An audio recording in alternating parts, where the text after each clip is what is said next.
He had 7 days to survive in a place where no man had ever returned. 7 days without food, water, or a single friendly voice. 7 days surrounded by enemies who hunted him like an animal.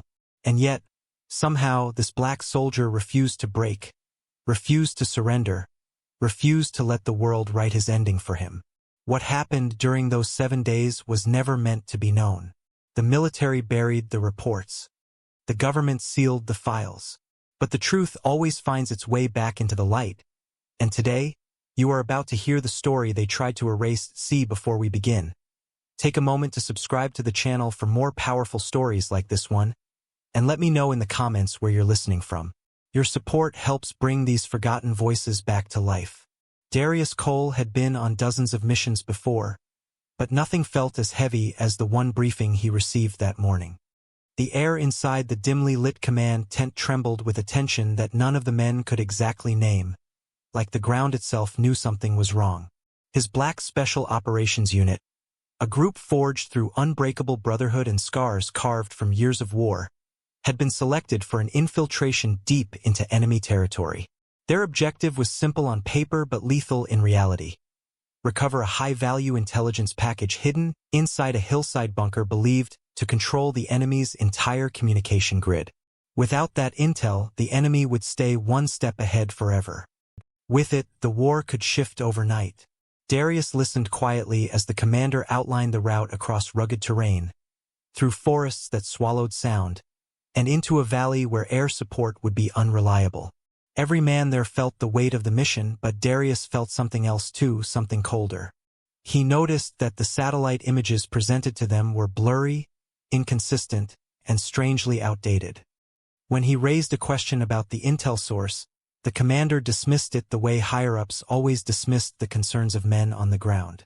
His brothers exchanged looks. They didn't trust the intel either, but trust didn't matter. Orders were orders, and refusing them meant abandoning the civilians depending on them. Still, a knot tightened inside Darius's chest, an instinct whispering that something unseen was waiting ahead. Outside the tent, the war-torn landscape stretched beneath a collapsing sky, gray clouds swirling like bruises across the horizon. Helicopters thundered overhead, kicking dust into the air as they prepared to insert teams across multiple fronts.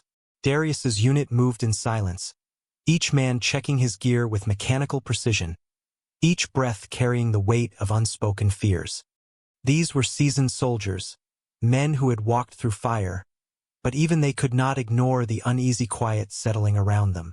Darius clipped his radio to his vest, adjusted the strap of his rifle, and closed his eyes for a brief moment, feeling the rhythm of his pulse settle into the steady focus that had made him one of the finest soldiers in his division.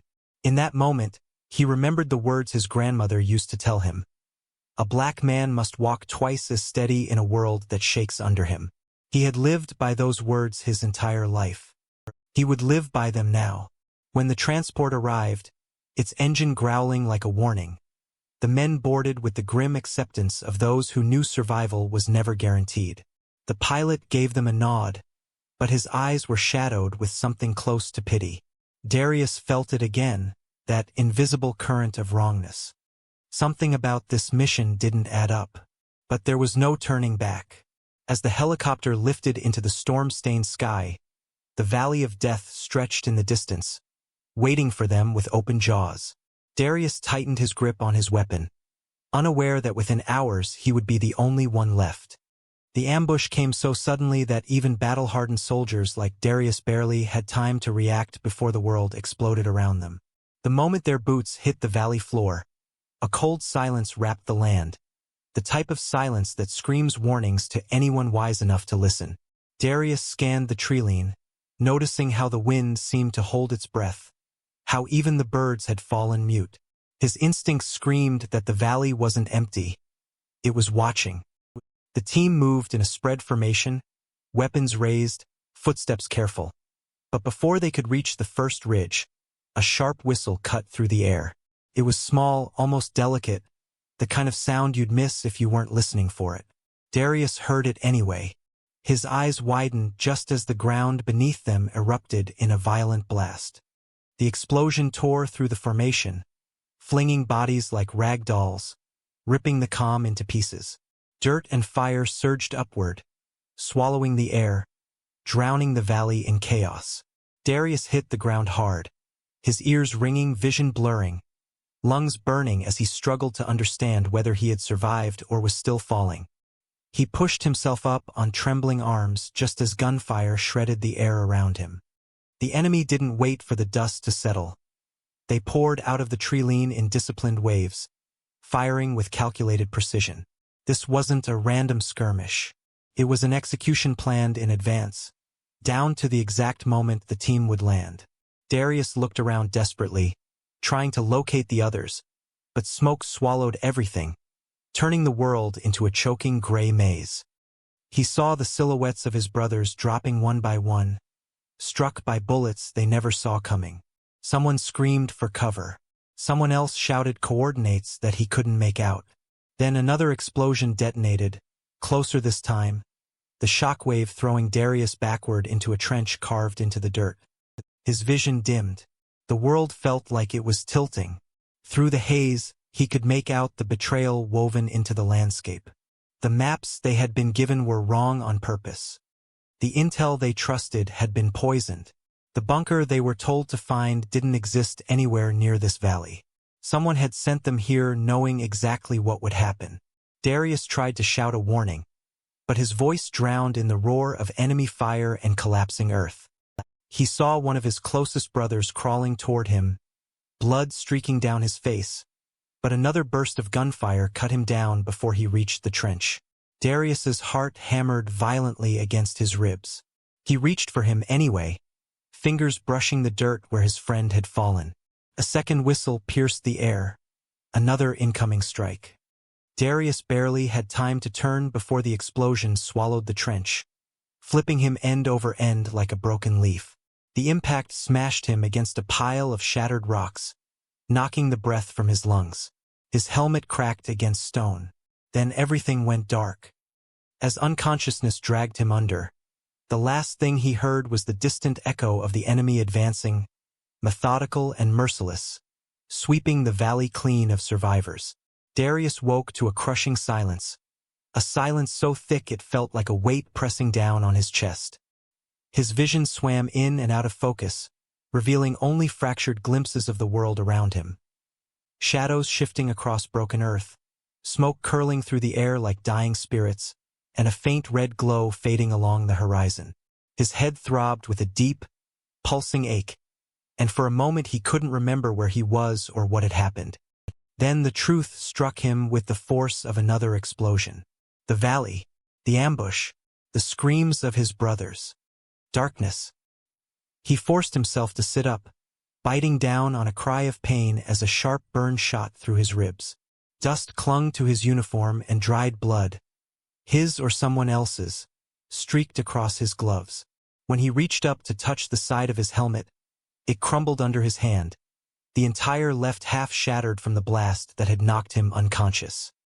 He took a slow breath, wincing as the air scraped through his lungs, and tried to steady his trembling hands. As his senses sharpened, he realized the gunfire had stopped. The roar of battle was gone. All that remained was the low hum of wind dragging itself across the devastated valley. Darius scanned the landscape with growing dread.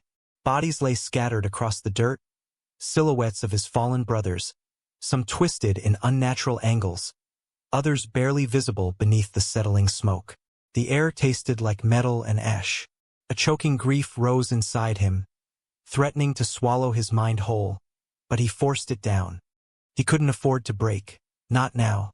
He checked his surroundings more carefully, realizing he had been thrown almost 50 feet from the initial blast site. A jagged crevice in the ground had shielded him from the worst of the second explosion, essentially burying him alive and then spitting him back out. He had survived by nothing more than the cruel lottery of war.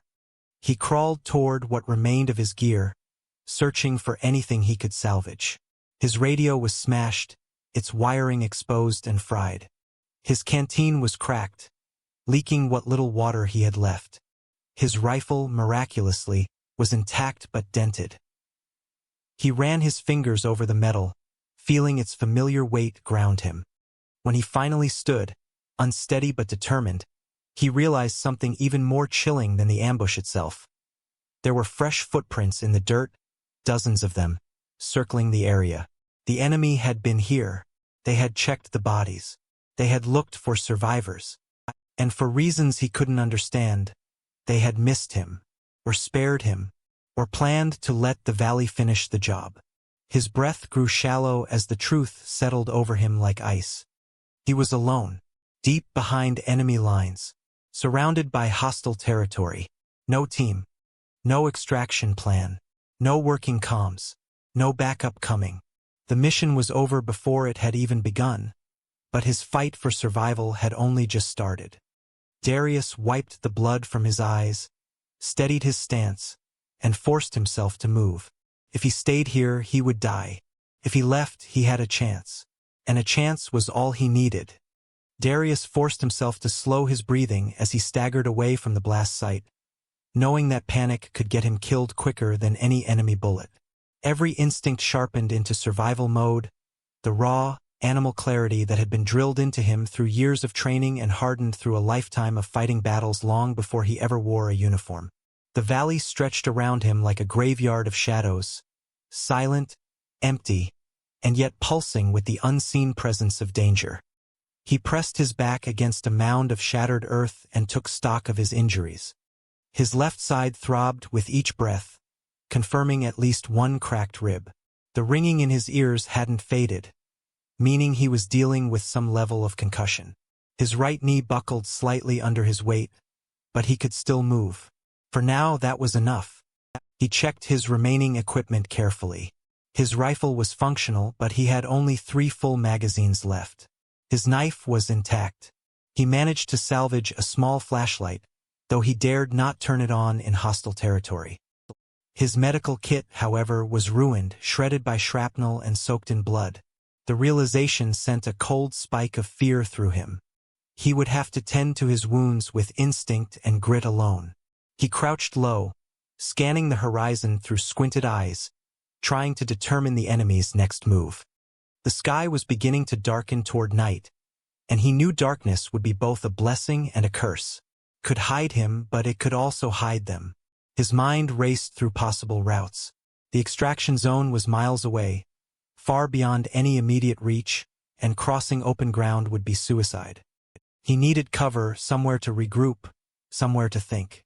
A narrow sequence of jagged rock formations caught his eye along the eastern ridge. They twisted into a long, uneven path, dangerous, but full of shadows where he could remain unseen. He tightened the straps on his vest and started moving, each step deliberate and silent, avoiding loose rocks and broken branches that could betray his presence. As he advanced, he replayed the ambush in his mind, analyzing every detail. The enemy hadn't simply attacked. They had predicted the unit's landing point, mapped their approach, and executed an ambush with precision. Someone had fed them information. Someone who knew the mission, the timing, the route. The thought churned in his gut like poison. Betrayal had always been a distant possibility in war, but the scale of this operation suggested something deeper, something orchestrated far above the battlefield. Darius shook his head, pushing the thought aside. He could not unravel conspiracies while he was bleeding into the dirt. Survival came first. Halfway up the slope, his body trembled with exhaustion, but he refused to stop. He reminded himself of every challenge he had survived before, every moment his life had hung by threads that somehow refused to break. He thought of his mother telling him, "You're built from storms, Darius. Don't ever forget that." He whispered the words now under his breath like armor. The valley tried to swallow him, but he kept pushing forward, silently promising himself and the fallen brothers behind him that he would make it out. Not just to survive, but to expose the truth that had killed them. One step at a time, he moved deeper into the unknown, preparing for the long fight ahead. Night came down over the valley like a heavy shroud, swallowing the last traces of daylight and replacing them with a suffocating darkness that made every breath feel sharper, every sound feel louder. Darius found himself pressed against a jagged wall of rock, hiding beneath an overhang barely wide enough for his shoulders. He didn't dare move. He didn't dare breathe too deeply. The enemy was out there, and they were close. So close he could hear the crunch of their boots against gravel as they swept through the valley searching for survivors. Their flashlights cut thin beams through the blackness, darting like hunting knives across the landscape. Each beam felt like a blade that could slice straight into him if it found his silhouette. Darius forced his body into absolute stillness, slowing his breathing until it was almost non-existent. He counted the seconds between his heartbeats, willing his pulse to quiet itself. The soldiers were methodical, disciplined, and relentless. They moved in small groups, spreading like a net through the terrain, speaking in low, controlled murmurs that carried a tone of cold intention. They weren't checking for wounded. They were making sure no one escaped. One of the patrols stopped so close to Darius that he could see the glint of metal buckles on their vests. A soldier crouched down just on the other side of the rock formation, his hand resting near a smoking cigarette butt. The glow of the ember illuminated the man's jawline, the tiny movements of his throat as he exhaled, the steady rhythm of his boots digging into the dirt as he shifted his weight. Darius's muscles tensed like coiled wire. If the soldier took one step sideways, he would see him. If he turned his light too sharply, if he bent down to check the crevice, if he simply listened closely enough to catch the faint sound of Darius's heartbeat, everything would be over. Darius swallowed the rising panic, focusing on the cold rock beneath him, the only anchor he had in the storm of fear swirling inside his chest. His grandmother's words echoed in his mind again, about walking steady in a shaking world. He clung to them like a lifeline. Minutes crawled by like hours as the enemy patrol continued their sweep. The soldiers moved with precision, their lights sweeping dangerously close, illuminating broken ground and patches of dried blood that marked the trail of the ambush. One of them muttered something sharply, pointing toward the higher ridge, and the entire group shifted direction as if drawn by an unseen command. Darius waited, unmoving, as the sound of their boots faded into the distance. But he didn't let himself relax. Another group was coming, and another after that. He could hear them in waves, like dark tides washing through the valley. They were determined to find the last survivor, and they would search every crevice, every shadow, every inch of ground until they believed the job was done. Darius remained hidden in silence, cold sweat sliding down his back as his body trembled from the effort of absolute stillness. Tonight was only the first night, but already he understood the brutal truth. The valley was alive with hunters, and he was the prey they wanted the most. As Darius crouched beneath the jagged stone overhang, still trembling from the enemy patrols passing within inches of him, his mind drifted to a place far from the valley, a place carved into him long before he ever learned how to fire a rifle or read a map. In the suffocating darkness, with predators hunting for him like he was nothing more than an animal, memories flickered in his mind like distant lanterns trying to survive a storm. He saw himself as a boy again, standing on the cracked pavement outside the small apartment where he grew up, the heat of the summer sun wavering across the road while neighborhood sirens echoed in the distance. Back then, danger was a constant companion, not in the form of soldiers or drones, but in the shape of poverty, violence, and a world that didn't expect him to rise beyond the stereotypes carved into his skin. His mother worked 2 jobs just to keep food on the table, her hands always tired, her smile stretched thin across the weight of responsibility. But it was his grandmother, stern, unbreakable, unafraid, who taught him how to survive. She had lived through a world that tried to crush her spirit daily, but she always stood tall, always looking Darius dead in the eyes when she spoke to him, as if she were speaking to a future she refused to let fail.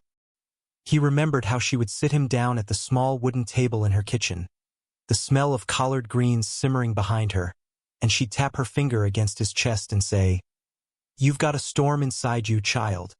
And storms ain't made to bow, they're made to stand." At the time, he didn't fully understand those words, but now, alone behind enemy lines, hunted with every breath, he felt them echo through him with newfound force. He remembered the day she marched into his school after a teacher accused him of being too aggressive, standing up for him with the fiery strength of someone forged from suffering. She raised him to fight, not with fists, but with discipline, with clarity, with fire that could outburn any darkness. That fire kept him alive when he enlisted. It carried him through the brutal assessments of special operations training where recruits dropped out daily, broken by exhaustion, fear, or doubt. Darius had stood in line after 72 hours without sleep, shaking from cold and hunger, while instructors screamed in his face. But he kept moving, not because he was the strongest or the fastest, but because quitting had never been an option in his bloodline. Now, crouched beneath jagged stone with death circling around him, he clung to those memories like armor. They reminded him that he was not defined by the valley, nor by the men hunting him, nor by the fear trying to take root inside him. He was defined by every time he had stood up when the world said he should fall. He tightened his grip on his rifle, feeling the trembling in his hands begin to steady. The enemy had numbers, flashlights, and the advantage of home terrain. But they did not have his fire. They did not have the storm his grandmother planted in him. And as long as that storm burned in his chest, Darius knew he was not done fighting. Not tonight. Not ever. When the darkness finally settled into a quieter rhythm and the enemy patrols drifted farther into the valley, Darius eased himself out from beneath the stone overhang with the slow, deliberate movements of a man who understood that a single careless sound could mean death. His muscles were stiff from staying still so long, but he ignored the pain and focused on the terrain spreading before him like a vast, shifting maze. He needed to move. Staying in one place would trap him, especially once the enemy swept back through the area with fresh dogs and sharper tactics at sunrise. Survival meant reaching higher ground, somewhere he could scan the terrain, find fresh water, and map a path towards safety. He remembered from the mission briefing that the extraction zone lay many miles to the northwest, far beyond the valley and deep through a stretch of hostile forest. But reaching it would require crossing through thick vegetation, steep cliffs, and countless enemy checkpoints. He knew he couldn't go directly toward it. Predictable routes were death sentences. Instead, he would need to travel a jagged, unpredictable path, one that mimicked the movements of a ghost rather than a soldier. He scanned the valley once more before beginning his climb toward a distant ridge that twisted like broken bones beneath the moonlight. The terrain was unforgiving, covered with loose rock and sharp outcroppings that threatened to send him tumbling with each step. His wounded ribs screamed each time he pulled himself upward, but he forced the pain down, focusing on the steady rhythm of his movements. Pause. Listen. Breathe. Move again. He kept his body close to the ground, using the terrain as a natural shield, shifting from shadow to shadow like a drifting fragment of the night itself. The air was colder now, biting at his exposed skin, and the wind carried the faint metallic tang of burned earth mixed with gunpowder. Every few minutes he froze completely, closing his eyes and listening. Not for sounds, but for the absence of sound. The valley was alive with danger, and danger often announced itself not with noise, but with silence. Halfway up the slope, he spotted a faint glimmer of movement in the distance. Enemy flashlights sweeping through the lower basin where his unit had been ambushed. He watched them from above, seeing how they moved in tight triangular formations, how they used hand signals rather than voices, how they checked every body they came across with a cold efficiency that chilled him more than the night air. They weren't just searching for intelligence or for bodies. They were hunting. And not for any soldier, they were hunting him. That realization made his blood run cold. If they were putting this much effort into sweeping the valley, it meant they feared what he could do if he escaped. It meant they knew something he didn't. Something about the mission. Something about why they had ambushed the team in the first place. Darius forced himself to look away from the horror below and continue climbing. He didn't have the luxury of unraveling conspiracies yet. Survival came first. When he reached the top of the ridge, he crouched low and scanned the horizon. The forest stretched outward in twisting waves of darkness, a labyrinth of unknowns waiting to swallow anyone who dared step into it. But somewhere in that darkness was his only chance to live through the night.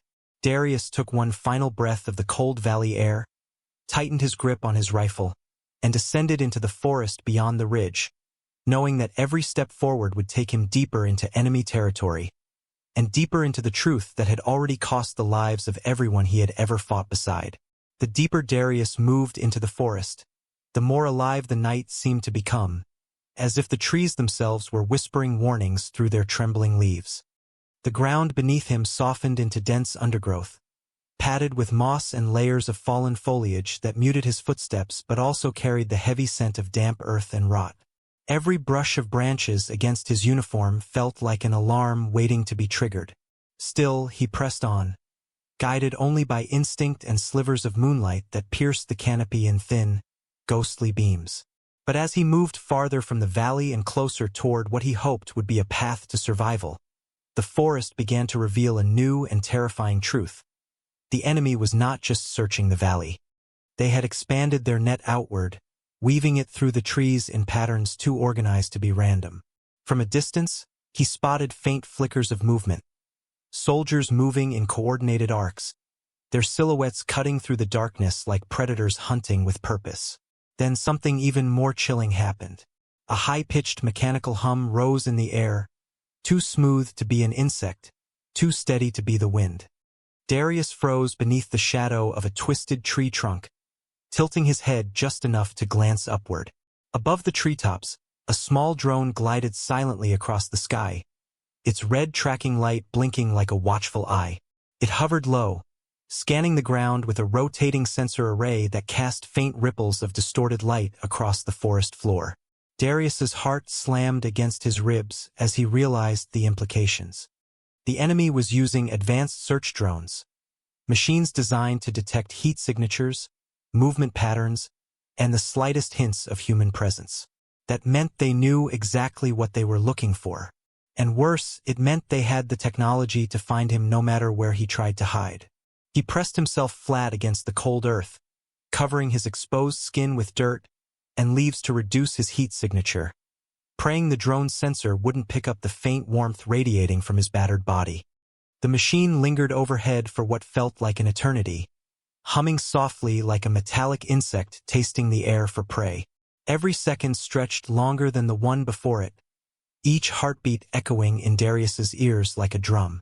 When the drone finally drifted away, disappearing through the branches, he waited 2 full minutes before moving again. But the nightmare wasn't over. As he continued his careful journey through the forest, the drone returned, this time accompanied by distant barking. The sharp, fierce sound cut through the night, followed by the guttural commands of handlers urging the dogs forward. Darius's stomach tightened into a knot. If the enemy had unleashed tracking dogs, then they were doubling their efforts to close in on him. And if dogs were involved, it meant someone, not a machine, had noticed something. A footprint, a broken branch, a scent. Something that told them a survivor was heading north. Darius crouched behind a fallen tree, forcing himself to breathe slowly, quietly, trying to mask the scent of sweat and blood soaking his uniform. He could hear the dogs closing in, their barks becoming sharper, more focused. He knew what that meant. They weren't just searching randomly, they had caught his trail. And now the enemy wasn't simply hunting for a survivor. They were hunting for him specifically, a Black American soldier whose capture could be exploited, paraded, or weaponized for reasons he could not yet understand. The realization made his blood run cold. This was no ordinary pursuit. It was a manhunt fueled by fear, rage, and politics hidden behind the fog of war. And if he didn't outsmart them soon, the forest would become his grave before dawn. Darius pressed himself deeper behind the fallen tree, feeling the rough bark scrape against his arms as he struggled to quiet every movement of his body. The dogs were close, far too close, and their barks had shifted into a sharper, more urgent rhythm that told him they had locked onto his general direction. He knew he couldn't outrun them, not wounded, not in this terrain. His only chance was to break the trail, confuse the trackers, and hope the soldiers would be careless enough in their confidence to expose themselves. He scanned the darkness around him, looking for anything he could use. The forest floor was littered with rotting branches, damp leaves, and patches of mud where water had pooled earlier in the day. A small stream shimmered faintly under the moonlight just a few yards away, a narrow ribbon of cold water winding through the trees. Moving toward it was a risk, but staying put was a death sentence. He held his breath, counted to 3, and crawled toward the stream on elbows and knees, dragging himself across the ground with the silent determination of a wounded animal trying to escape a trap. As he reached the water's edge, he dipped his boots into the murky surface and waded upstream, letting the current wash away his scent. Every step sent jolts of pain through his ribcage, but he gritted his teeth and pushed forward, focusing only on survival. The water numbed his legs, which was both a relief and a danger. Numb limbs could betray him later, but they also kept him moving without feeling each wound reopen. After moving far enough to mask his trail, he climbed out onto a bank covered in dense brush, moving slowly to avoid snapping any branches. He crouched low, listening intently. The dogs had reached the fallen tree he had hidden behind. Their barks were deafening now, filled with excitement, the unmistakable sound of hunters believing they had cornered their prey. Darius's pulse quickened. He knew what would come next. Soldiers closing in, weapons ready, searchlights sweeping. One flashlight beam cut through the darkness, slicing across the stream's surface and illuminating the forest in eerie white. Darius ducked behind a large cluster of thorny bushes, his breath shallow as the soldiers spread out, confident their quarry was within reach. He waited until one of them drifted slightly out of formation, stepping away from his unit to check a patch of ground near the stream. The man knelt, pointing his light at the mud, muttering something to himself. That was the moment Darius needed. Moving like a shadow, he crept forward, every muscle in his body controlled, every sound muted by sheer force of will. When he was close enough to smell the soldier's sweat and hear the soft hiss of his breathing, Darius struck. His arm flashed forward, his hand clamping over the soldier's mouth as he drove his knife deep into the gap beneath the man's ribs. The soldier convulsed once, then fell limp. Darius caught the body silently and dragged it behind the bushes. He didn't have the luxury of hesitation. Another soldier was approaching. Still crouched, Darius grabbed the fallen man's sidearm, inhaled sharply, and slid into a position behind a tree. The second soldier stepped into the clearing, calling softly to his partner. The moment he turned his head, Darius lunged forward, locking an arm around his throat and cutting off his air before he could cry out. The man struggled violently, his boots scraping against the dirt, but Darius held on with fierce determination, tightening his grip until the soldier's body slumped. Only when he was sure the patrol was still far enough away did he lower the man gently to the ground. Blood soaked into the earth beneath them, dark and silent. Darius wiped his blade clean on the man's uniform and listened carefully. The remaining soldiers were still searching, shouting commands into the forest. They hadn't realized 2 of their own had vanished. Using their confusion as cover, Darius slipped deeper into the trees. These kills were not victories. They were necessities. But they carried a grim message too. He wasn't the one being hunted anymore. Now the hunters had become the hunted. The forest gradually thinned as Darius pushed deeper into enemy territory, his steps slow and deliberate, his breaths controlled but strained from the battle of moments ago. Hours seemed to spill into one another as he moved beneath the looming silhouettes of trees, guided only by instinct and the cold pull of survival. When he finally spotted the outline of a structure through the darkness, he froze, narrowing his eyes to study its shape. It was an old farmhouse, weather-beaten, partially collapsed, and swallowed by vines that slithered across its walls like grasping fingers. The roof sagged as though the weight of the world had been crushing it for years. It was the kind of place most soldiers would pass by without a glance, assuming it had nothing to offer but dust and ghosts. But for Darius, it was shelter. More importantly, it was information. Any place abandoned long enough to decay might still hold traces of who had once passed through, and in enemy territory, those traces could be the difference between life and death. He crouched low, circled the structure, and approached from the side where shadows pooled thickest. His rifle stayed against his shoulder as he nudged the warped door open with the tip of his boot. The hinges groaned, a sound too loud, too alive in the oppressive quiet of the forest. He winced and waited, listening. No footsteps, no voices, only the wind sighing through broken planks. Darius slipped inside. The air was stale and damp, carrying the sour scent of mold mixed with something else, something metallic and cold. He moved through the darkness, letting his eyes adjust to the faint streams of moonlight seeping through the cracks in the walls. The interior was wrecked. Furniture lay overturned, shattered as though someone had ripped through the place in a frenzy. Dust clung to every surface, disturbed only where heavy boots had created patterns in the dirt. Recent patterns. Darius knelt beside one of the footprints, touching the compacted soil with cautious fingers. The print was deep, sharp-edged, made within the last 2 days. But it wasn't just soldiers who had been here. As he moved farther into the house, he noticed a darker stain across the floorboards, long smeared, as though something had been dragged. His heart tightened. He followed the trail toward a back room with walls stripped bare of wallpaper and boards splintering beneath his feet. The moment he stepped inside, the smell hit him fully, blood mixed with rot. In the center of the room lay restraints bolted to the floor, the metal rusted yet unmistakable. Shackles, a broken chair, and splashes of dried blood that coated the walls in violent arcs. This wasn't just an abandoned farmhouse. It had been used as an interrogation site. His stomach churned, not from fear, but from a deep, simmering anger that pulsed through every vein. The enemy had brought prisoners here, tortured them, killed them, and left their suffering trapped within these rotting walls. He could almost hear echoes of their cries in the brittle air, ghosts of pain lingering where no justice had been found.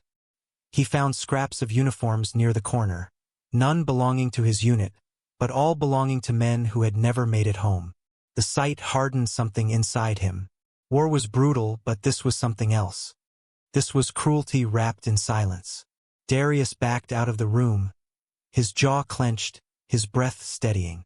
The farmhouse had revealed its truth, but it also revealed something more chilling.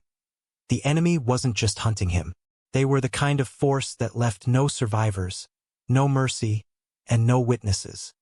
And if they captured him, this place, or something worse, would become his reality. That thought alone fueled him. He stepped back outside, letting the cold night air wash over him, and tightened his grip on his rifle. The farmhouse had given him the one thing he needed most, proof of what he was up against. And now he knew that he had to survive, not just for himself, but for every voice that had died screaming in those walls. Darius stepped away from the farmhouse with his pulse still thrumming from the horrors he had uncovered inside. The forest air felt sharper, colder, as though the trees themselves recoiled from the lingering violence that clung to him like a second skin. He kept moving, slipping through the darkness with calculated precision, knowing that stopping for too long would allow his mind to replay the images he had seen. The shackles, the stains, the ghosts trapped in silence. He needed to stay focused, needed to get a signal out before the enemy widened their search perimeter even further. The broken radio clipped to his vest was little more than a mangled shell of wires and fractured metal, but he refused to accept that it was useless. He found a narrow clearing shielded by heavy branches overhead and dropped to one knee, laying the radio out in front of him. His fingers worked with quiet urgency as he examined what remained. A cracked transmitter, half an antenna, and a battery barely clinging to life. His chances of reviving it were thin, but thin was better than nothing. He adjusted the wiring, bypassed the ruined circuits the way his communications instructor had taught him years ago, and tightened frayed cables with improvised twists of metal scraped from a broken buckle on his vest. Sweat trickled down his temples despite the cold air. Every click, every spark, felt like a heartbeat suspended in fear. If he pushed the wrong connection, the device could short out entirely. If he succeeded, he might reach anyone on the other end. Finally, after rewiring what he could, he pressed his thumb against the battered power switch. First, nothing happened. Then, with a faint hiss and a trembling beep, the radio flickered to life in a whisper of static. Relief surged through him, but it was short-lived. The signal was barely recognizable, just a ghost of communication. Still, it was enough to try. He brought the radio to his lips, speaking in a low, controlled voice. "This is Cole. Darius Cole. Unit is compromised. Ambushed at Valley coordinates." Static swallowed the rest of his message, but he continued anyway, hoping fragments might reach someone monitoring emergency channels. He repeated his message twice, each time adjusting the dial in tiny increments to strengthen the signal. On the third attempt, he heard a faint shift in the static, something like a distant response, a broken transmission brushing against the edge of audibility. He leaned closer, tightening his grip on the receiver, heart pounding with fragile hope. "Command, do you copy? Anyone, do you copy?" The static crackled again, louder this time, but no words emerged. Then the radio emitted a sharp burst of noise. Too clean, too deliberate to be random interference. His blood ran cold. It wasn't his base responding. It wasn't friendly forces. The signal had been intercepted. With terrifying clarity, he understood what had happened. By powering the device, even briefly, he had sent out a traceable ping strong enough for the enemy to pick up.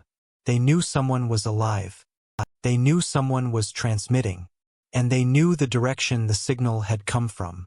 He dropped the radio into the dirt and crushed it beneath his boot. His breath rushed out in visible clouds as he scanned the forest, already hearing movement in the distance. Branches snapped. Voices cut through the darkness in sharp commands. The hunters were turning their heads toward him. He had tried to call for help. And instead, he had called the enemy straight to his position. Darius sprinted deeper into the forest, every step jarring his battered ribs and forcing shallow breaths through clenched teeth. The moment he crushed the radio under his boot, he knew he had mere minutes before the enemy triangulated his exact location. As he weaved through thick foliage, the shadows around him seemed to twist and lengthen, swallowing his silhouette while branches snapped under the weight of approaching soldiers. The thudding rhythm of boots and the frantic barking of trained dogs echoed behind him like the heartbeat of the hunt. He couldn't outrun them forever, not with a wounded body and an entire battalion moving in coordinated sweeps. What he needed now was not speed but strategy. And as he ducked beneath a low-hanging branch and slid down a slope of loose dirt, memories of his mentor flashed through his mind. Memories carved not from fear, but from wisdom earned the hard way. It was years ago, during the relentless heat of training in the backcountry, when Master Sergeant Elias Grant had taken him under his wing. Grant was a legend, a black soldier whose survival stories existed somewhere between truth and myth, whispered among recruits like sacred scripture. Darius had idolized him long before he ever met him, but nothing prepared him for the man himself. Grant spoke softly but carried a presence that filled any room he entered, a calm that could settle storms and a gaze that could cut straight through excuses. Darius remembered one night in particular, sitting by a dying campfire after a grueling 20-mile night march. Exhausted recruits collapsed into the dirt around them, panting, cursing, some silently crying into their sleeves. Grant dropped beside Darius and handed him a canteen, his voice low as the fire crackled between them. "Pain ain't the enemy," Grant told him. "Ignorance is. Out here, pain keeps you awake. It reminds you you're alive. But if you let panic take the wheel, panic will get you killed faster than any bullet." Darius had listened, sweat dripping from his chin, trying to memorize every word. Grant continued, "Behind enemy lines, fear becomes an animal. You feed it, it grows. You starve it, it dies. And if you stay calm enough to think while the world burns around you, you'll outlive men stronger than you, faster than you, louder than you." He tapped 2 fingers against Darius's chest. "Your weapon ain't in your hands. It's in your mind. Remember that." Those words now surged through Darius like blood, grounding him, steadying his trembling breath as he slid behind a woven cluster of thick roots and waited. He needed calm more than ever. The forest vibrated with approaching footsteps. Flashlights flickered against trunks.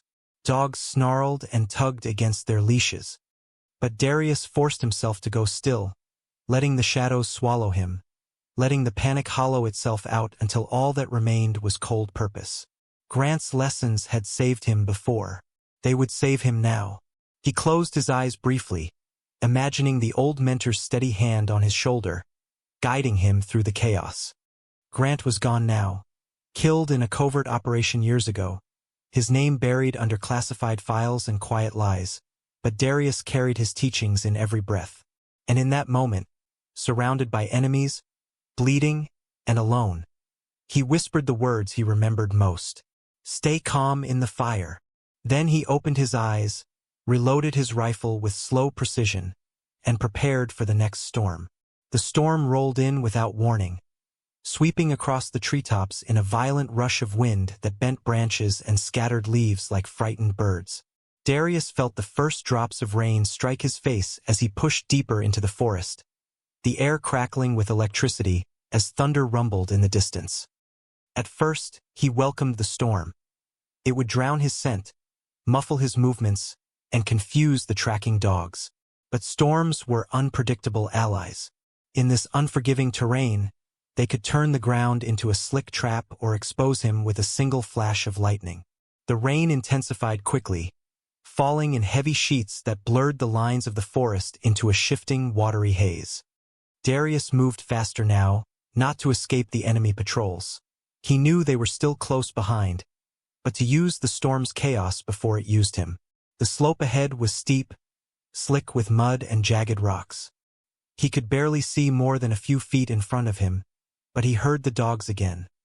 Faint at first, then louder as the wind shifted. Despite the storm, they were relentless. The sound of their barking mixed with the crash of thunder, creating a haunting symphony of danger. Darius scanned the terrain, searching for a climbable path, when he spotted a narrow cliffside jutting upward like a crooked spine. It wasn't a path so much as a wall of stone and roots, but it was his only chance to gain height and break the chase. He approached the cliff, testing the first root with a tug. It held. The storm howled around him as he grasped the roots and jagged edges of rock, pulling himself upward with raw determination. His injured ribs screamed in protest. Rain soaked his hands, making each grip precarious, each pull a gamble. But he kept climbing. Halfway up, lightning split the sky, illuminating the forest below for a single stark moment, and what Darius saw tightened his throat with fear. A group of enemy soldiers had reached the base of the slope, their flashlights cutting through the rain as they shouted over the storm. The dogs lunged against their leashes, howling with primal fury. They had tracked him here. They were seconds behind him. Darius pressed himself against the cliffside, closing his eyes as another flash of lightning exposed him. Then he continued upward, gripping whatever he could, breath ragged but focused. A loose rock gave way beneath his hand, sending debris tumbling down the slope. The noise drew the soldiers' attention. Gunfire erupted, bullets tearing into the stone around him, chipping away fragments that sprayed across his arms and face. He didn't dare look down. He climbed higher, faster, ignoring the burning in his lungs, ignoring the cold numbing his fingers. Then, reaching a final ledge, he hauled himself over the top just as the soldiers reached the cliff's base. He rolled onto his back, chest heaving, rain hammering his face. The dogs barked wildly below, their frustration echoing through the storm. He moved away from the edge, crawling behind a cluster of rocks to stay hidden.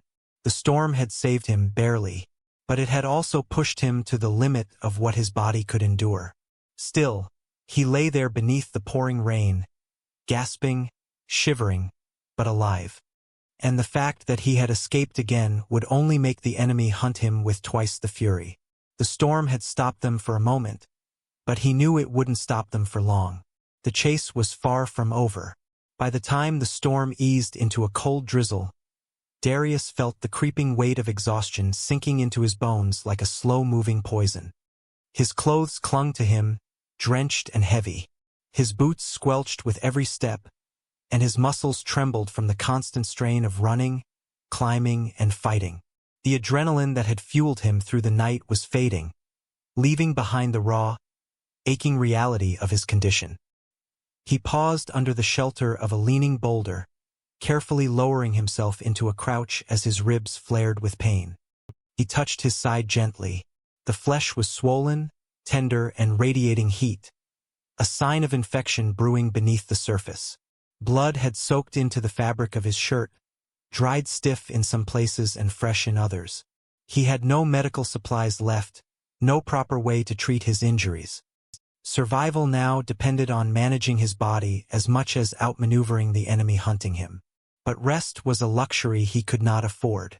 The trees around him dripped steady streams of water, each droplet echoing like a ticking clock, reminding him that time was not on his side.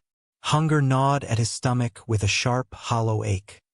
His last meal had been long before the ambush, and now the absence of food made his mind swim with dizzy spells.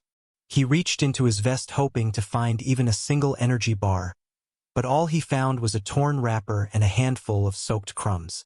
He let out a slow, controlled exhale. Food would have to wait. Water, however, was essential. Dehydration was a silent killer on the battlefield, and he could already feel the dryness coating his tongue despite the rain-soaked air. He cupped his hands beneath the edge of the boulder, collecting runoff water in shallow pools.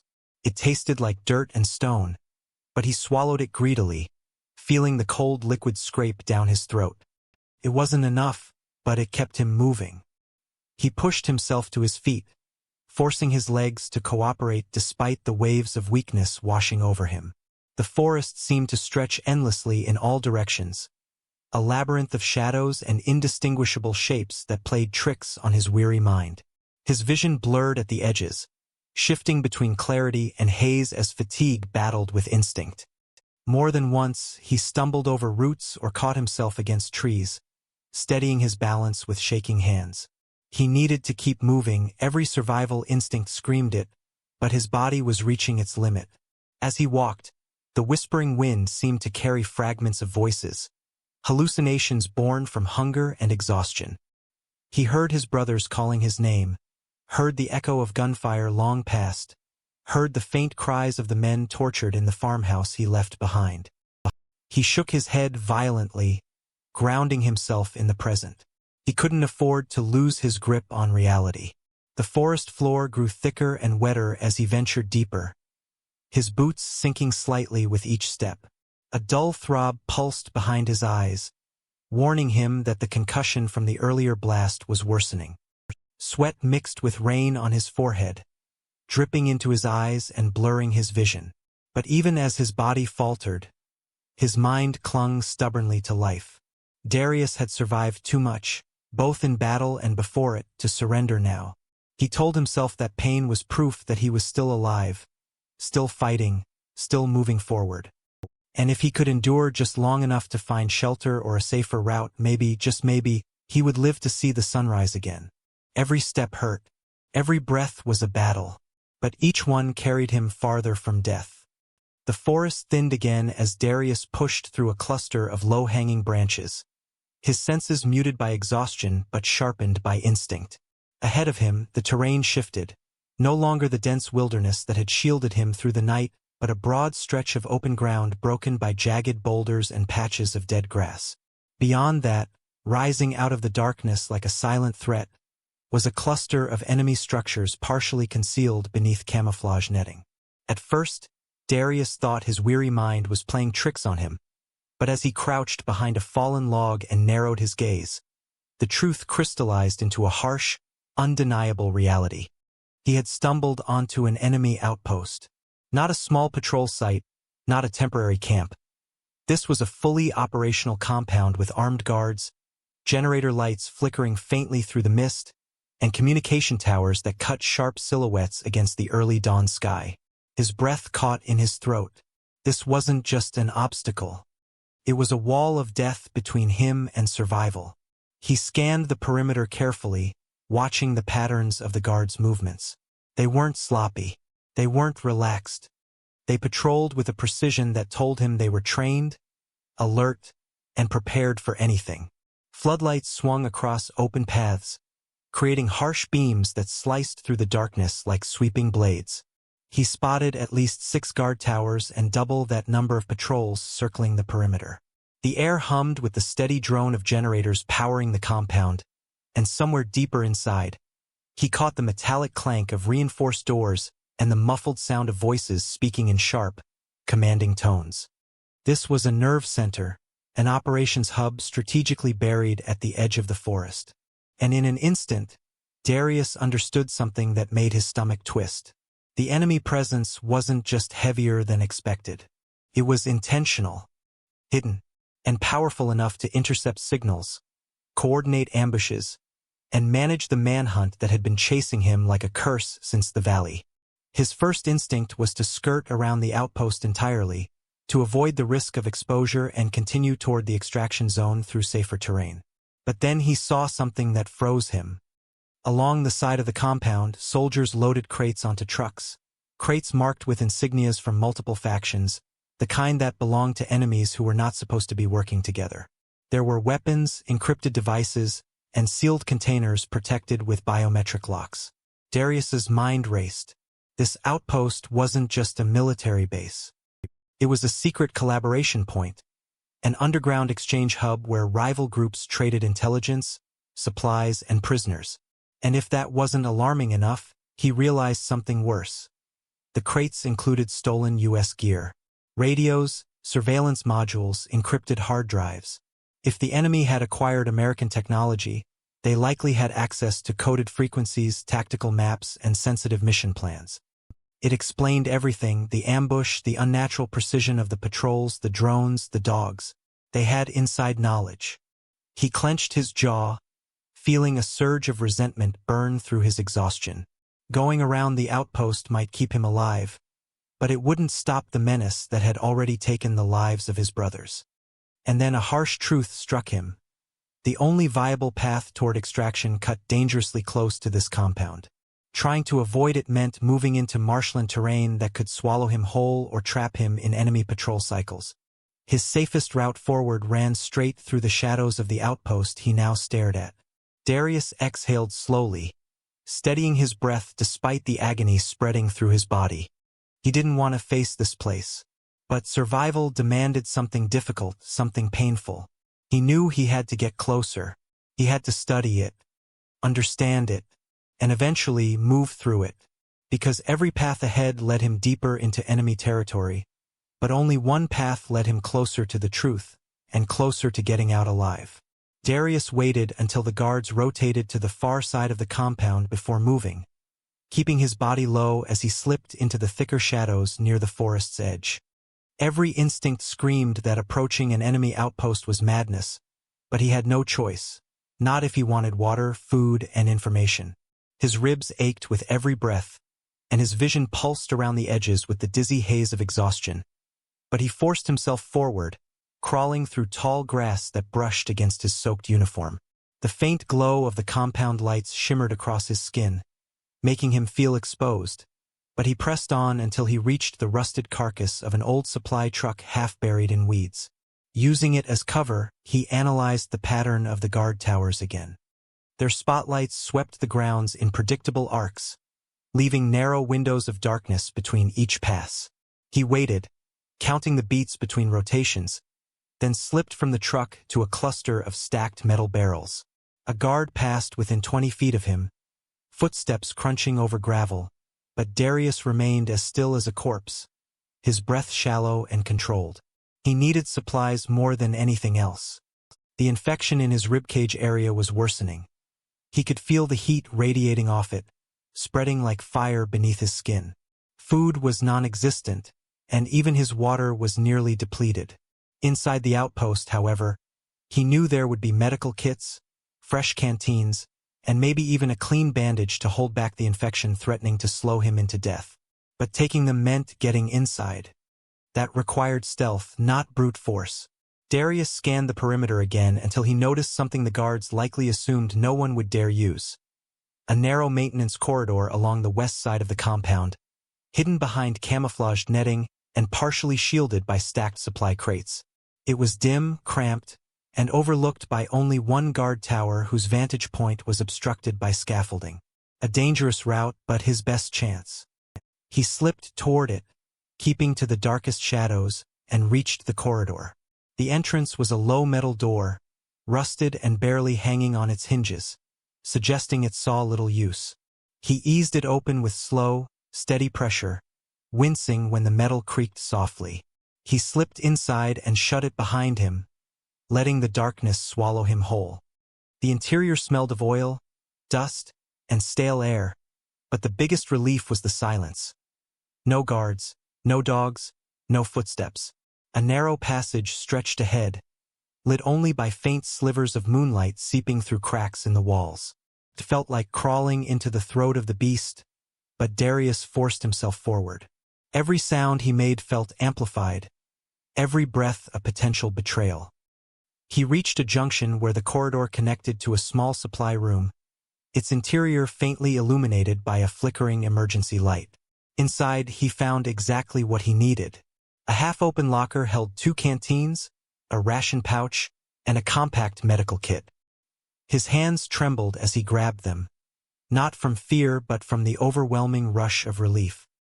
He tore into the ration pouch, devouring a handful of dry crackers that tasted like sand but revived his fading strength. Then he opened the medical kit, pulling out a sterile bandage and pressing it against the swollen wound beneath his ribs. The pain was sharp, slicing through him like fire, but afterward, the pressure eased. For the first time since the ambush, he felt a sliver of control returning. But the moment was short-lived. A deep metallic clank echoed from somewhere down the corridor, followed by the low murmur of voices. Darius froze, the medical kit still in his hand. The enemy was closer than he realized, inside the outpost, moving through the same corridor he had just entered. He extinguished the flickering light with a swift motion, plunging the room into darkness. Then he pressed himself into a corner, gripping his rifle, listening. The hunters had arrived. And now, trapped inside their nest, Darius would need every ounce of his training to stay unseen and alive. Footsteps echoed down the metal corridor, their rhythm slow and deliberate, carrying the confidence of men who believed they owned the darkness. Darius pressed himself deeper into the corner of the supply room, every breath shallow, every muscle tensed like coiled wire. He could hear their voices, low, clipped, and alert. These weren't regular soldiers. Their tone carried the calm precision of elite operatives, men trained to move silently, to search methodically, to kill without hesitation. One of them muttered something in their native language, and another answered with a short, rough command. Their boots tapped closer, stopping near the doorway of the room Darius was hiding in. For a heartbeat, everything froze. The air, the sounds, even the pounding of his own pulse, as a flashlight beam swept across the hallway only inches from the doorframe.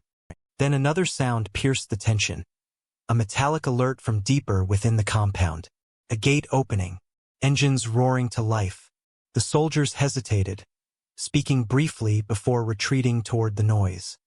The corridor emptied, the echoes fading like ghosts receding into the night. Darius didn't move immediately. He counted to 30, slowly, silently, before shifting his body. His ribs screamed in protest as he pushed himself upright, gripping the wall for support. He needed to get out. Staying inside the outpost any longer would guarantee discovery, especially with elite units now mobilizing. He gathered the supplies quickly, shoving the medical kit, rations, and a canteen into his vest. His fingers brushed against a small folded map tucked behind the locker shelf. He unfolded it cautiously. It wasn't a full regional map, but a detailed diagram of the forests surrounding terrain and the patrol routes extending outward from the compound.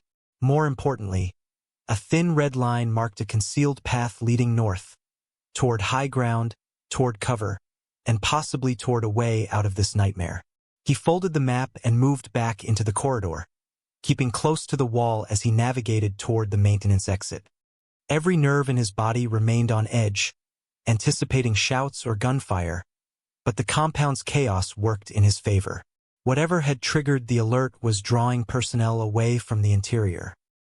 He slipped back through the rusted door and into the cold night air, inhaling sharply as the outside world enveloped him once more. The storm had washed the forest clean, leaving behind a thick fog that rolled across the ground like pale smoke. It was perfect cover. He stayed low, weaving between crates and discarded machinery until he reached the outer fence. A section sagged slightly near a cluster of large rocks, likely ignored by guards since animals often slipped through there. He forced the wire apart just enough to slide his body through, scraping his arms but avoiding major noise. Once outside, Darius moved quickly across the uneven terrain. But before he disappeared into the next wave of trees, a sudden floodlight burst to life behind him. He dove to the ground as bullets ripped through the air, striking the earth where he had stood seconds before. The guards had spotted movement, maybe not him specifically, but enough to sound the alarm. He scrambled forward, heart pounding, until he reached the swampy terrain at the forest's edge. Without hesitation, he plunged headfirst into the murky water, letting the cold filth swallow him. He submerged just enough to breathe through reeds, camouflaging himself as soldiers rushed past on the embankment, their lights slicing through the darkness in frantic arcs. For hours, he remained hidden beneath the surface, water seeping into his wounds, mud clinging to his skin, and panic clawing at his lungs. But he stayed still. He stayed silent. And eventually, as the shouts faded and the lights dimmed, he rose from the swamp like a shadow reborn, exhausted, free for the moment. But the hunt had only grown more vicious, and the night was far from over. When Darius finally dragged himself out of the swamp, every inch of his body felt heavier than the next, as though the mud had fused with his bones. The cold clung to him like a second skin, seeping through the torn fabric of his uniform and settling deep into his ribs where infection still pulsed with a cruel, burning rhythm. He pushed himself upright with trembling arms, watching the forest blur and steady as dizziness washed over him in waves. The night around him had quieted, but it was not the peaceful silence of safety. It was the hollow, suffocating quiet that follows a storm, the kind that presses against a man's mind until his own thoughts echo too loudly. Darius staggered toward the trees, each step a battle between his will to survive and the growing weight of fatigue dragging at his limbs. His heartbeat thundered in his ears, drowning out the distant rustle of wind through branches. His breathing came in ragged bursts, too shallow, too fast. The swamp water dripping from his clothes carried the scent of decay, mixing with the coppery smell of his own blood. He felt himself unraveling, not in body alone, but in spirit. As he moved farther from the outpost, the forest swallowed him again, wrapping him in darkness broken only by faint shafts of moonlight filtering through the leaves. Usually that darkness comforted him. He had trained to live in it, fight in it, breathe with it.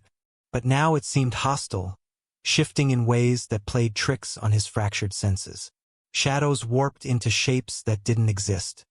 Branches glistened like sharp teeth in the corner of his vision. And the silence became a whispering chorus in his ears, replaying the screams of his fallen brothers, the cries of the tortured men in the farmhouse, the strained voice of his mentor telling him to stay calm in the fire.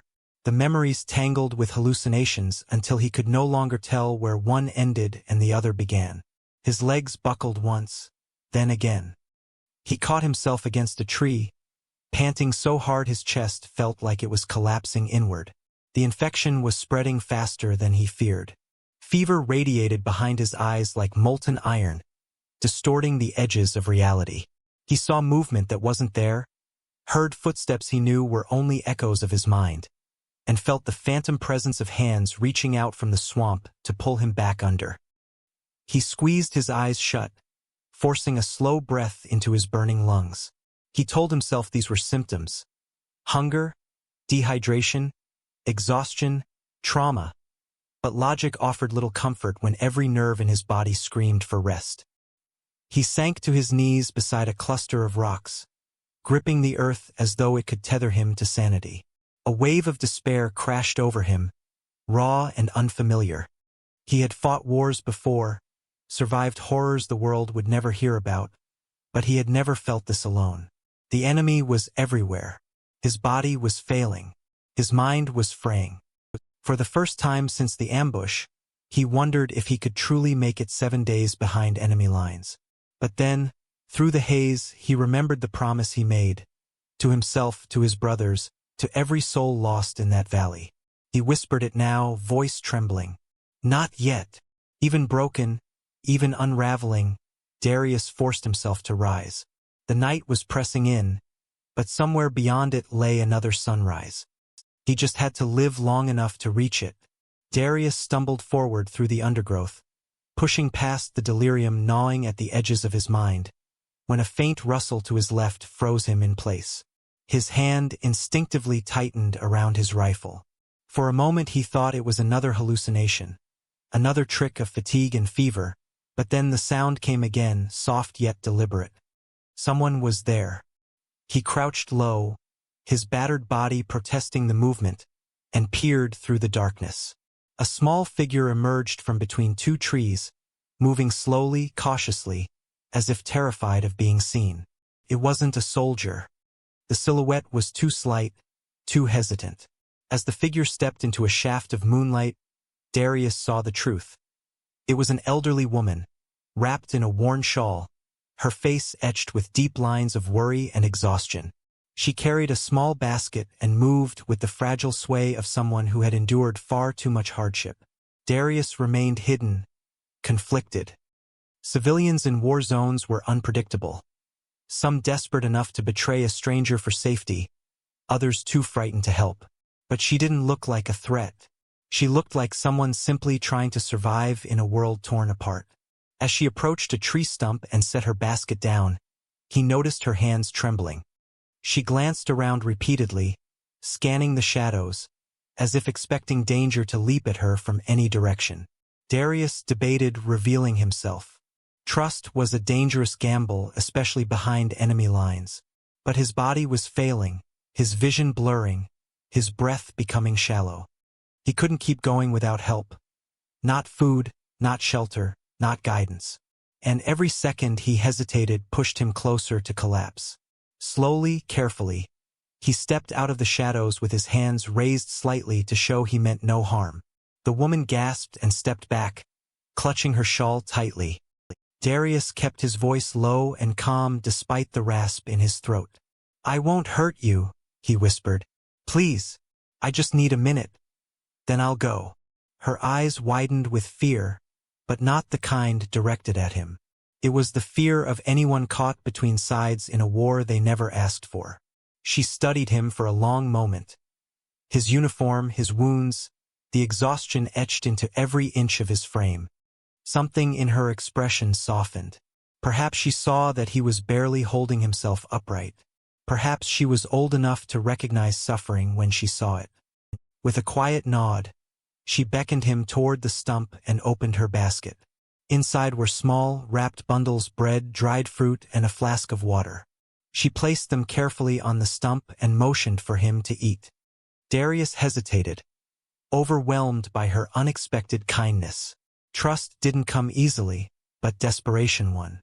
He sank onto the stump, devouring the food with shaking hands as she watched silently.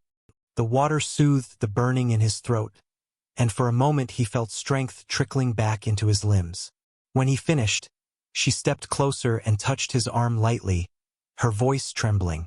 "Soldiers have been searching," she whispered in broken English. "Many soldiers. Looking for you." Her words sent a chill through him, but she wasn't done. She pointed north, toward a narrow path hidden behind thick brush. "Go there," she said. "Quiet, dangerous, but safer." He met her eyes, seeing courage beneath the fear, a bravery nurtured by a lifetime of survival in the shadows of war. He wanted to thank her, but before he could speak, she lifted a finger to her lips, then disappeared back into the darkness like a ghost carried by the wind. Darius watched her go, humbled. She had no reason to help him, no obligation, no assurance of safety. And yet she chose compassion in a world built on cruelty. Her guidance gave him more than food or water, it gave him direction, purpose, hope. With renewed resolve, he followed the path she had shown him, knowing that her quiet courage had bought him precious time in a deadly game. The narrow path the woman pointed toward cut deeper into the forest, its entrance almost invisible beneath thick brush. Darius pushed through it carefully, feeling the branches scrape against his battered arms as he moved. The world around him seemed quieter now. Not peaceful, but tense, like the forest itself was holding its breath. Every rustle of leaves, every creak of wood carried a hidden threat. He could feel the temperature dropping as he walked, the night air turning sharper, biting through his damp clothes and settling deep into his bones. His body shivered uncontrollably, both from cold and fever, each breath sending a jagged pain through his ribs where infection had begun carving its cruel path. He tightened the stolen bandage around his torso, hoping it would slow the spread, but the ache burning beneath it told him time was running out. The farther he went, the more the forest transformed. The soil grew softer, sinking slightly beneath his boots, and patches of mist floated close to the ground like ghosts rising from the earth. Darius stumbled more than once, his weakened legs buckling under the strain of exhaustion and sickness. At times, his vision swam so heavily that he had to steady himself against tree trunks, gripping the rough bark like it was the only thing anchoring him to reality. His breathing became shallow, each inhale a battle he had to consciously win. The darkness pressed in around him, and once again he felt the weight of isolation settle on his shoulders. A crushing reminder that he was not only hunted, but rapidly deteriorating. Then the night grew colder still, the temperature dropping so quickly it sent a shock through his system. Wind gusted through the trees in sudden bursts, tearing loose a flurry of dead leaves that spiraled through the air like dark snow. The sky had turned to a thick slate gray, hiding the moon behind heavy clouds. Darius recognized the shift immediately. A cold front was moving in. The storm earlier had been only the beginning. If another hit with the same force while he was in this condition, he might not survive it. Already, he felt the numbness spreading in his fingers, making it harder to grip his rifle. His breaths came in small white clouds now, barely visible but telling him that the temperature had dropped to near freezing. He forced himself onward, stumbling through the thickening mist until the ground leveled out into a clearing. That was when he heard it, a distant rumble, too soft to be thunder, too steady to be wind. It pulsed through the air like the slow, rhythmic heartbeat of a monster crawling across the landscape. Darius froze, listening. The sound grew louder, clearer, revealing itself with each passing second. Engines. Multiple engines. Heavy ones. His stomach clenched. Vehicles were moving into the forest, armored transports, maybe even tanks, sweeping through the terrain with the deliberate weight of a coordinated search. The enemy wasn't narrowing the hunt. They were tightening it. They were preparing to flush out the last survivor. Darius dropped to his knees behind a fallen tree, his breath turning sharp with panic. He tried to calm himself, but his body was revolting against him. Fever blurred the edges of his vision, making the trees seem to sway like specters. Sweat mixed with the freezing air, chilling him to the core. His hands shook uncontrollably. As the engine hum drew closer, a wave of despair nearly crushed him. He was weak, freezing, wounded, hunted by an entire army, and barely standing. For a moment, the weight of it all pushed against his chest so heavily that he felt his spirit flicker. The cold seeped deeper, numbing not just his limbs but his will. The night pressed harder around him, colder, darker, heavier. And for the first time since the ambush, Darius felt something dangerous creeping into his mind. An exhaustion so absolute that it whispered one simple thought: just stop. But he clenched his jaw, shifting his freezing fingers along the grip of his rifle, reminding himself that surrender was not in his blood. He was still breathing, still fighting, still alive. And as long as he drew breath, he would not let the enemy claim him. Not here. Not like this. Darius pushed himself away from the fallen tree with a trembling arm, forcing his legs to move even as they threatened to collapse beneath him. His breaths came out in sharp, shallow bursts, each one clouding the freezing air as he trudged toward the northern path. He had no clear plan left, only instinct and the fading thread of willpower that told him to survive one more hour, one more minute, one more step. The engines grew louder behind him, shaking the ground in subtle vibrations that traveled up through his boots and into his bones. The enemy was sweeping in from the south and west, which meant they were corralling him, driving him toward a narrow ridge known for its steep drop-offs and deadly crosswinds. He knew the area from old intel, treacherous terrain that could kill a man long before any enemy bullet did. But beyond that ridge, miles farther, lay the early stages of the extraction route. It wasn't truly safe, not yet, but it was the only beacon he had left. If he could reach the ridge and find a way across it, he might buy himself time. If he couldn't, the hunt would end there. The climb began almost immediately. The ground rose sharply, turning into jagged limestone and loose gravel that slid under his boots with every step. His ribs pulsed with fire. Sweat froze along his spine. His hands, numb and stiff from cold, barely obeyed him as he grasped rocks and pulled himself upward. The ridge loomed ahead, a dark spine cutting across the horizon, its edges illuminated faintly by distant flashes of lightning. Darius paused halfway up, swaying. A wave of dizziness washed over him, and for a terrifying moment he nearly lost his grip. His vision darkened at the edges. His breath hitched. He blinked hard, forcing the world back into clarity. "Not here," he whispered to himself, voice cracking. "Not like this." He dragged himself upward again, inch by inch, until he reached the top of the ridge. The wind hit him with brutal force, slicing through his soaked clothes and stealing his breath. Below him, the forest stretched into darkness. Above him, faint stars glimmered behind thick clouds. To his right, the ridge narrowed into a dangerous pathway, barely 2 feet wide, with a sheer drop on one side and jagged rock on the other. To his left, the terrain widened but was already crawling with enemy patrols, their flashlights flickering like fireflies in the distance. He had no choice. He turned toward the narrow path. The wind screamed across the ridge, threatening to throw him off balance with every step. The ground crumbled beneath his boots, forcing him to lean against the rock wall for support. His injured ribs felt like knives carving into him with each breath. But he persisted, dragging himself forward despite the cold gnawing at his bones. Halfway across, he heard it, the crunch of gravel behind him. He spun, heart slamming in his chest. A squad of enemy soldiers had reached the base of the ridge. Their flashlights swept upward, beams slicing through the dark until they illuminated his silhouette. Gunfire erupted instantly, bullets sparking against the rock mere inches from his head. Darius ducked, pressing himself against the narrow path as splinters of stone flew around him. The only way out was forward. He sprinted across the ridge despite the agony in his lungs, firing blindly behind him to force the soldiers to take cover. The path shook beneath his pounding steps, the wind threatening to hurl him into the abyss below. He reached the final stretch of ridge and dropped behind a natural stone barricade just as another volley of bullets tore through the air. His heart hammered. The enemy had him pinned. And now, with the full weight of their hunt closing in, Darius realized something chilling. He couldn't outrun them anymore.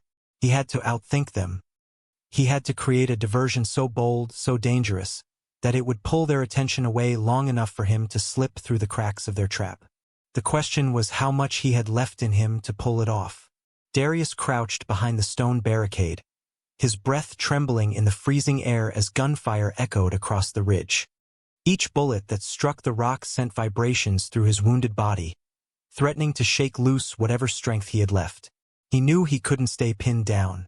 The enemy had the high ground on both sides of the ridge, and once they coordinated their angles, they'd turn his position into a coffin of shattered limestone and blood. He forced himself to inhale slowly, trying to steady the trembling in his hands. The cold made his fingers clumsy. The fever made his thoughts blur. But even in the chaos, he understood one truth with razor-sharp clarity. If he didn't create a diversion big enough to draw the enemy's focus, he would not see another sunrise. He scanned his surroundings, searching for anything he could use. The ridge was barren, offering little more than rocks, twisted brush, and the remnants of old fallen logs. Then his gaze fell on a fractured boulder to his left, perched dangerously over the cliff's edge. Beneath it, the soil had eroded from recent storms, leaving its base loose and unstable. A plan began to form, reckless, desperate, but possible. Gunfire cracked again, forcing him lower. He waited until the enemy paused to reload. Then he crawled toward the precarious boulder, each movement sending sharp stabs of pain through his ribs. The ground crumbled beneath him, and for a moment he feared he would tumble off the ridge himself. But he held his position, pressing his shoulder against the cold stone. He felt the massive weight shift, just slightly, and knew he could push it but not quietly. The moment he moved it, the enemy would hear the grinding of rock against rock, which meant he had one chance, one instant, to turn their gunfire into a distraction they couldn't ignore. He tightened his grip on his rifle and took a shaky breath. Then he rose to his knees just enough to fire a quick burst in the enemy's direction. The shots sparked loudly in the night air, drawing their attention instantly. "Target sighted," a voice shouted. "Perfect." Darius braced his feet against the ridge and heaved his shoulder against the boulder with every ounce of strength he had left. First, it didn't budge. His muscles screamed. His ribs felt like they were tearing open with each push. But he gritted his teeth and shoved harder. The boulder groaned, shifted, and then broke free. It tumbled over the edge with a thunderous crash, dragging smaller rocks with it in a violent cascade. The avalanche of stone roared down the cliffside, echoing across the valley with enough force to shake the ground beneath the soldiers' feet. Their shouting turned to panic as they scrambled to avoid the falling debris. The narrow ridge filled with dust and chaos, obscuring their vision and breaking their formation. Darius didn't wait to see the aftermath. The moment the rocks fell, he sprinted toward the far side of the ridge, his legs threatening to buckle beneath him as he fought against the freezing wind and the stabbing pain in his side. Bullets tore through the dust cloud behind him, blindly fired by soldiers still trying to regain their footing. But the avalanche had bought him seconds, precious seconds. He slid down the far edge of the ridge, digging his boots into the loose gravel to slow his descent. When he reached the bottom, he didn't stop. He pushed himself forward, stumbling into the twisting shadows of the forest below. His diversion had worked, but the cost on his body was brutal. His lungs burned. His ribs pulsed with agony. His legs trembled violently with each step. He knew the enemy would recover quickly. He knew the hunt would intensify, but he also knew that he had just bought himself the smallest window of hope. And in a war zone where every second mattered, that hope was enough to keep him moving. By the time Darius reached the base of the ridge, the burning fire in his lungs had become a suffocating ache that threatened to drag him to the ground. His legs trembled uncontrollably with each step, and the infection in his ribs throbbed like a drumbeat pounding inside his chest. Yet he forced himself to continue, stumbling through the underbrush with the determination of a man who had long stopped running from death and had instead begun running toward life. Every breath felt sharp, every heartbeat heavy, but the diversion he created had worked. The avalanche masked his escape long enough for him to slip beneath the cover of the forest. Now, under the thick shadows of towering pines, he listened to the fading shouts above, the enemy soldiers scrambling to reorganize themselves on unstable ground. Their frantic voices echoed across the ridge, but the wind carried away their direction. For the first time since the ambush, the forest seemed to offer him cover rather than danger. He took another painful breath, steadying himself before pushing deeper into the trees. The terrain sloped upward again as he ascended toward higher ground, where old mission maps hinted that extraction coordinates might still hold possibility. Darius wasn't certain anymore. Those maps were outdated and the mission had clearly been compromised from the start. But instinct told him that higher terrain meant visibility, and visibility meant choices. Survival often depended not on certainty, but on opportunity. He moved slowly, weaving between thick trunks and frozen patches of earth, until he noticed something through the trees. The faint flicker of lights, distant yet deliberate. For a moment, fear surged through him, thinking it was another patrol. But as he crept closer, Crawling beneath a fallen log and pushing aside branches, he realized the lights moved differently. They weren't erratic like flashlights. They were rhythmic, pulsing in steady intervals. Communication beacons. His heart quickened. Somewhere ahead, a signal had been triggered, likely one set to activate periodically to mark old extraction routes. It didn't mean rescue was guaranteed, but it meant he was close to a location where friendly forces would once have looked for survivors. Darius pressed forward, his steps slowing as he approached the edge of a clearing. And then, through the mist and trees, he saw it. A half-collapsed radio tower, its metal skeleton leaning precariously to one side, but at its base, a faint beacon emitted a steady, blinking light. The sight nearly brought him to his knees. He wasn't safe, not yet, but this was the closest thing he'd had to hope in 7 days. He approached the tower slowly, gripping his rifle as he scanned the area. It was too quiet. No enemy patrols, no engines, just the low hum of the beacon and the cold whisper of wind through the wires. He reached the tower's base and found what he feared he wouldn't. A manual transmitter. Rusted, damaged, but intact enough to possibly send a signal. His hands shook as he placed them on the device, not just from cold but from the crushing weight of exhaustion. He adjusted dials, hoping for even a flicker of power. For a long moment, nothing happened. Then, with a weak sputter, the transmitter came alive, emitting a faint, static-filled buzz. Darius lowered his head, gathering strength, and pressed the transmission button. "This is Corporal Darius Cole," he rasped into the mic behind enemy lines. 7 days. Requesting immediate extraction. Static swallowed his words, but he repeated them again and again until his voice cracked. Finally, he heard something, barely a whisper through the static, but real. "Copy location? Repeat location." His breath caught. His hands trembled violently as he forced the words out. "Ridge sector north. Beacon active. I can hold position." Static crackled, then a voice cut through more clearly. "Stand by. Extraction inbound." Darius sagged backward, his body collapsing against the tower's base. He closed his eyes as the world spun around him. After 7 days of running, fighting, bleeding, and clawing through shadows, salvation was finally coming. He just had to survive a little longer, a little farther, a little more, and he would not let go now. Not when he was this close. Darius forced himself to stay conscious, gripping the cold metal frame of the collapsed tower as if it were the only thing tethering him to life. He didn't know how long he had before the extraction team arrived. Minutes, maybe more. But the forest around him had begun to stir again. The distant hum of engines faded, replaced by something far more dangerous. Silence. A silence that did not belong to nature. A silence carved by predators resetting their hunt.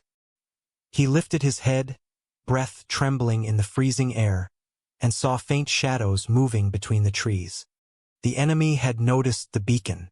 Whether by routine patrol, detected signal, or pure misfortune, they were closing in again. And this time they were not searching blindly. They were advancing with purpose, tightening their formation like wolves circling a wounded stag. Darius dragged himself behind a fallen trunk, raising his rifle with shaking hands. His body screamed for rest, but his spirit refused to bow. He had survived 7 days behind enemy lines. He had endured ambush, torture sites, starvation, storms, and the relentless pursuit of men who outnumbered him 100 to 1. He would not die now, not when rescue was finally within reach. The first patrol broke through the tree-line, their silhouettes barely visible in the mist. Darius steadied his aim, waiting until the lead soldier stepped fully into the clearing before squeezing the trigger. The shot cracked through the stillness, sending the man crumpling soundlessly to the ground. Chaos erupted instantly. Shouts, flashlights, gunfire ripping through the darkness as the enemy scrambled to locate their hidden threat. Darius fired again, forcing them to take cover behind rocks and trees. Each recoil sent searing pain through his body, threatening to rip open every wound he'd managed to keep sealed. But he didn't stop. He adjusted his aim, fired another burst, then ducked behind the trunk as bullets shredded the bark above him. He could feel his strength slipping, vision narrowing, heartbeat pounding in hollow, uneven thuds. Yet he held the line with the ferocity of a man who had nothing left but his will. Then, through the gunfire, a new sound broke the chaos, the distant roar of helicopter rotors slicing through the sky. The thundering blades grew louder, closer, until a bright searchlight burst through the clouds. Relief surged through Darius so powerfully it nearly brought him to tears. The extraction team had arrived. The helicopter descended into the clearing, its spotlight sweeping across the battlefield and forcing the enemy to scatter.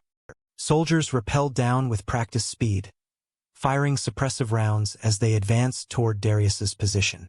He tried to stand, but his legs buckled beneath him. One of the rescuers slid beside him, grabbing him under the arms. "We've got you, Cole!" the soldier shouted over the roar. Darius tried to speak, but only a rasp escaped his throat. They dragged him toward the chopper as bullets ricocheted off the fuselage. The rescuers returned fire, clearing a path long enough to lift him inside. The moment his body hit the floor of the aircraft, the last thread of adrenaline snapped. The world blurred, spinning into streaks of light and shadow. But through the haze, he heard one final command shouted from the cockpit. "We're secure. Pull up." The helicopter surged skyward, lifting him away from the nightmare below. As the forest shrank beneath him and the cold air rushed through the open cabin door, Darius felt the weight of the past 7 days finally loosen its grip. He wasn't sure if he would live through his wounds. He wasn't sure what political storm awaited him once he returned. But he knew one truth with absolute clarity: he survived. When the government filed their reports, they would try to bury the details, the failures, the conspiracy that led his unit into a slaughter. They would sanitize the truth, erase the parts that made them look weak. But the men who rescued him would remember. The families of his brothers would remember. And somewhere, in the quiet corners of history the world often ignored, the story of the black soldier who survived 7 days alone behind enemy lines would live on. Not as a myth, but as a testament to resilience carved in blood and fire. If you've made it this far into the story, thank you for being here. Darius Cole's journey is just one of many powerful tales we bring to life, honoring the courage, resilience, and untold strength of black soldiers who fight battles the world never sees.